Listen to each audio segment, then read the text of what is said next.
Sofia Coppola was born in New York City on May 14, 1971, to Academy Award-winning American director Francis Ford Coppola. She appeared in many of her father's films in small parts as a child, but abandoned her acting career after the harsh critical response to her portrayal of Mary Corleone in The Godfather Part 3. Dad? Following this, she entered a period of attempting to figure out what she really wanted to do with her life, trying her hand, quite successfully, at different types of photography and design, and even briefly co-hosted a TV show on Comedy Central. But by the end of this period, she had figured out what she was passionate about, and it was a culmination of all the areas of art she had dabbled in: filmmaking. Coppola's first film was a short comedy titled Lick the Star, and although it did not enjoy any overwhelming success, it inspired her to pursue filmmaking as a profession. Only a year later, she debuted The Virgin Suicides, her first feature-length film, with a screenplay adapted from Jeffrey Eugenides' 1993 novel of the same name. Her next film, for which she wrote her first full-length original screenplay, was lost in translation, and after that she directed the biopic Marie Antoinette, Let them eat cake. Somewhere in the Bling Ring. Coppola is now a tourist filmmaker, meaning that according to auteur theory, her films are seen as the products of her own individual and distinctive creative vision.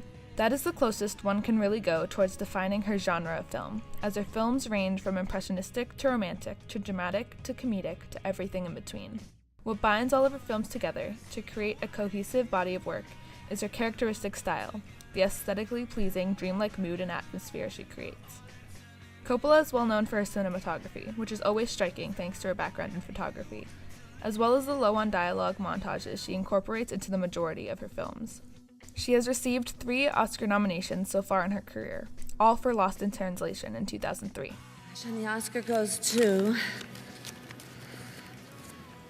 Sofia Coppola for Lost in Translation. She won Best Original Screenplay, and in doing so turned the Coppolas into a 3-generation Oscar-winning family.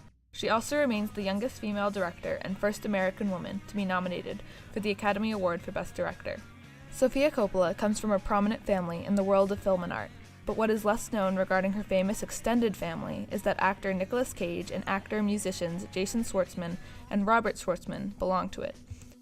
Also little known about Coppola is that her first acting role actually came before she reached 1 year of age, in The Godfather, where she portrayed Michael Rizzi, the baby being baptized in the famous baptism scene. As a successful female filmmaker who defies nepotism with her obvious personal talent, and is a pioneer in the reemergence of auteurism in the mainstream film industry, Sofia Coppola is very relevant to the history of filmmaking, and should be looked at as an inspiration to aspiring filmmakers, especially female filmmakers, everywhere.